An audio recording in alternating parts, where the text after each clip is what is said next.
There's a rematch clause, people, so get ready for 2 fights. But, yes, and after I beat him the second time, I probably would ask the WBA to let me go up to 140. It's a waste. Till y'all prove yourself to, you feel me? That's what, to me. Clearly in there, man. I thought I won. I thought I did enough to get the victory over a spectacular fighter. I told y'all from the beginning, man, that I got the skill to pay the. Yeah, I've been telling y'all that. Roach hasn't wasted any time in making his intentions known after reportedly locking in a highly anticipated rematch with Gervonta "Tank" Davis. As the reigning WBA super featherweight champion, he is determined to avenge their previous draw. Taking to social media and interviews, Roach has expressed his confidence and unwavering focus.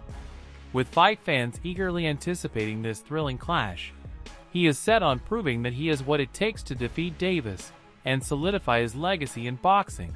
I just so happen to be a boxing fan that the fact that I do watch him fight, you know what I'm saying? Like, I really like boxing. Are you open to immediate rematch? In my contract, immediate rematch was signed. I signed for the immediate rematch when I signed for the first fight. Right. Just in case he lost or just in case it was a draw. So when you got a rematch clause, how long will you take? It's up to the A side and when they want to fight. So I'm thinking it's going to be soon. I'm hoping it's going to be soon. Let's say that. What is soon to you? When you say soon to me, I'm thinking a month. I'm thinking July. I'm thinking July for sure. Lamont Roach has voiced his strong desire for a rematch with Gervonta "Tank" Davis after their contentious majority draw on March 1st.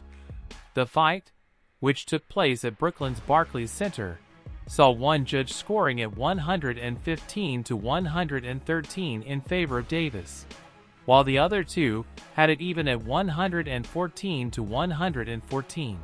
Guy from a division lower moves up and gives Tank Davis his toughest fight. I thought beating him on the inside, making him miss, putting offense behind defense after making him miss, being more active. Obviously, Tank's going to have the edge in power. Tank is going to have the edge in power strikes. I think ultimately the stats spoke to that. I don't think that this was a disaster. I think it'd be strong to call it a disaster. The fight was not great up front. The fight was not great in the middle, but it was very good. Not amazing, but definitely very good down the stretch. In the 9th round, a crucial moment unfolded when Davis went down after a jab from Roach. However, the referee ruled that it wasn't a knockdown, noting that grease in Davis's eyes was to blame. Davis later explained that hair grease had dripped into his eyes, creating a burning sensation.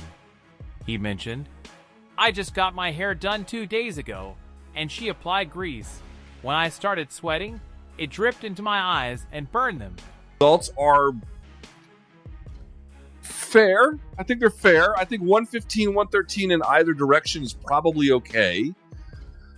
For Lamont Roach, his stock goes up, I think, a significant amount, given how he was able to push Tank, land on Tank, make this the toughest fight of Tank's 31 pro fight career by far. I think he did himself a lot of favors. What are we going to do with Tank Davis now? I mean, it's not like he looked bad. Some of you guys had pointed out he might have had an injury somewhere around that 6th round. He didn't mention it to BC, but that doesn't mean he doesn't have it. Believing he had won the fight, Roach immediately demanded a rematch, expressing his ambition to become a multi-divisional world champion and insisting that this bout would cement the legacy he aspires to build. Gervonta Davis gets a controversial draw against Lamont Roach. 2025 NYC.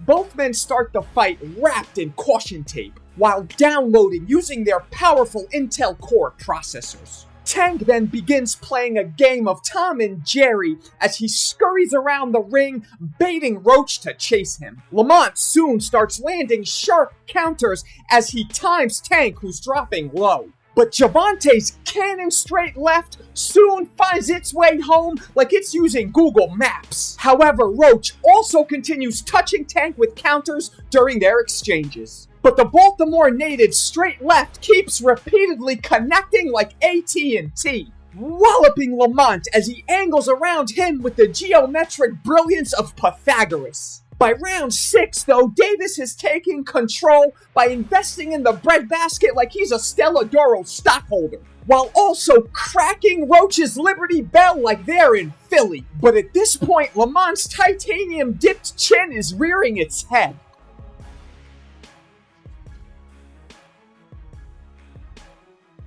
They then jump in the phone booth like Clark Kent, which sees Roach land 4 buckshots to every one of Gervonta's grenades. Lamont proceeds to impose his will and tenacity as Tank stays mostly frozen in his earmuff guard. Roach then lands a stun gun counter that resets Davis like a Windows 95 reboot. The DMV natives begin trading liver damage like they're passing around a fifth of Everclear. In round 8, Lamont detonates an atom bomb counter that blasts Tank backwards like he ran face first into an electric fence. The fight then steps into the Twilight Zone in the next round, as Tank willingly takes a knee like he's proposing. The ref then begins counting. Tank then immediately gets up to have his face wiped. Shockingly, the ref stops the count and informs the judges it's not a knockdown, baffling everyone as taking a knee must... Lamont Roach Jr. further stoked the controversy by posting a cryptic yet confident tweet that quickly caught the attention of boxing fans. In his tweet, he hinted that he expected a favorable ruling on his appeal, and even suggested that Gervonta Davis's once sterling undefeated record might soon be blemished. Expressing mixed emotions after the fight, Roach admitted he was pleased with his overall performance yet frustrated by the scorecards. He felt he had done enough to secure the win in what he described as a fiercely competitive bout, even without the controversial knee incident that he believed should have been ruled a knockdown. Reflecting on the match's early rounds, he recalled that both fighters were merely sizing each other up, drawing on advice from his team, who stressed the importance of an aggressive approach rather than simply waiting for counter opportunities. Roach emphasized that his strength lies in trading blows in close quarters. He credited his strong defense, sharp countering, and overall eye for the fight as key factors in what he accomplished that night.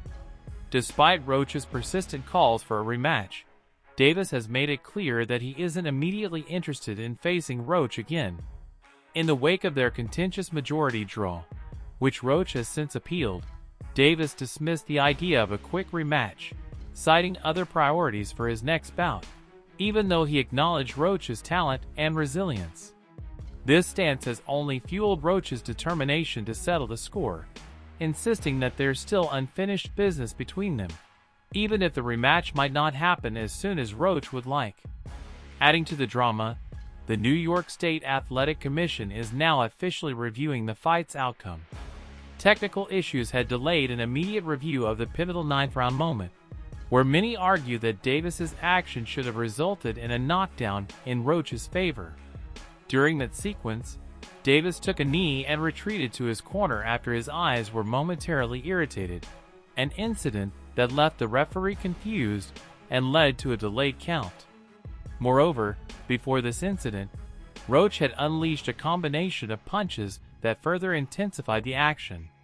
Meanwhile, Davis has also stirred conversation by addressing his future in boxing. He recently expressed a desire to eventually retire in order to focus on his mental health and personal growth.